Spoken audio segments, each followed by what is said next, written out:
wanted to give you a short encouragement from my house to yours. And I want to take a few of these episodes to look at the Psalms that are attributed to Asaph. There are 12 of them that we have noted in the book of Psalms, written by Asaph, or at least we're told that they are. Now, who was this to start with? It seems likely that Asaph is referring to someone who had been written about in the earlier part of the Bible, in 1st and 2nd Chronicles, as being one of the temple singers. So King David wrote a lot of these psalms, but he also had people who worked inside of the temple, and some of them were meant to be singers, and Asaph was the right-hand man of the one in charge of the temple music. So that would make sense then, that this person involved with music, with religious music, writes some of these psalms that then get used, especially since it's the same time frame as David. And then in 2nd Chronicles, Asaph gets mentioned again in the kingship of Solomon, the son of David, that Asaph is still a part of this musical part of worship in the temple. So there's a good chance that it has to do with him. Now, whether they were all written by Asaph or written by maybe some of his descendants is one of the things I want to mention today, because several of the writings refer to the sanctuary or the temple or draw this picture in. Now, when David was king, they just had a tent of meeting. They didn't have a physical temple building that had been built with like stone and gold and wood and all these things. But then Solomon builds this temple, and Asaph gets to worship inside the temple, which would have been an incredible moment for him.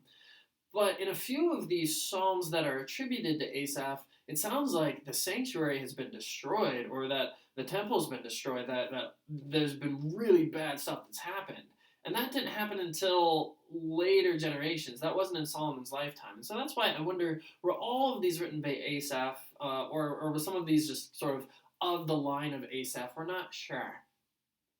But one of them, Psalm 73, is probably my favorite of his. And that's the one I wanted to look at just for a moment today. In Psalm 73, verse 17, Asaph says, "When I entered your sanctuary, O God." And I won't go deeply into the whole psalm, but he has this change of mind when he enters God's sanctuary. And so looking at Asaph, this person who his job, his time, his focus is meant to be worshiping God. And there are moments where he's not in God's sanctuary, but then there's a moment when he steps in to God's sanctuary, and that changes his view of how he sees things. Now, I want to bring that into our lives.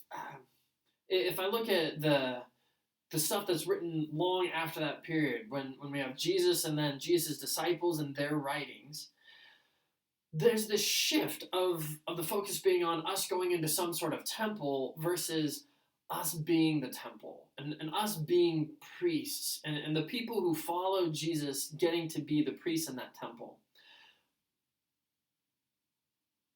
So when I look at Asaph and consider what he wrote, I'm not saying there's supposed to be this one-for-one comparison that we're supposed to now go to some building and see God's sanctuary. But what I am saying is that even though Asaph had the possibility all the time to go into the sanctuary, there are moments where he's just not there. He's not tuned in. His focus isn't there. And in Psalm 73, verse 17, he says, "But when I go into your sanctuary," like when I get in the zone of that, when I turn my attention back to that, what happens? And here's what I want to say to you. Maybe you are part of that family, that temple, those followers of Jesus that you can say, I'm a priest unto God. I am a part of that temple. You have the ability to go into God's presence all the time. But maybe you don't do it.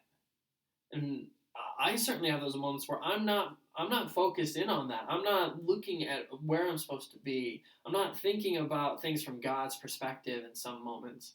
And when I take that moment to stop and go, God, I am your sanctuary. I am here with you. You are present. That changes the way I look at things. It changes the way that I understand what's happening in the world around me. And so my encouragement to you today is to stop and take a moment to realize you can be in God's sanctuary. And when you do, it'll change the way you look at the circumstances around you. Hopefully that encourages you like it encouraged me and like it encouraged Asaph.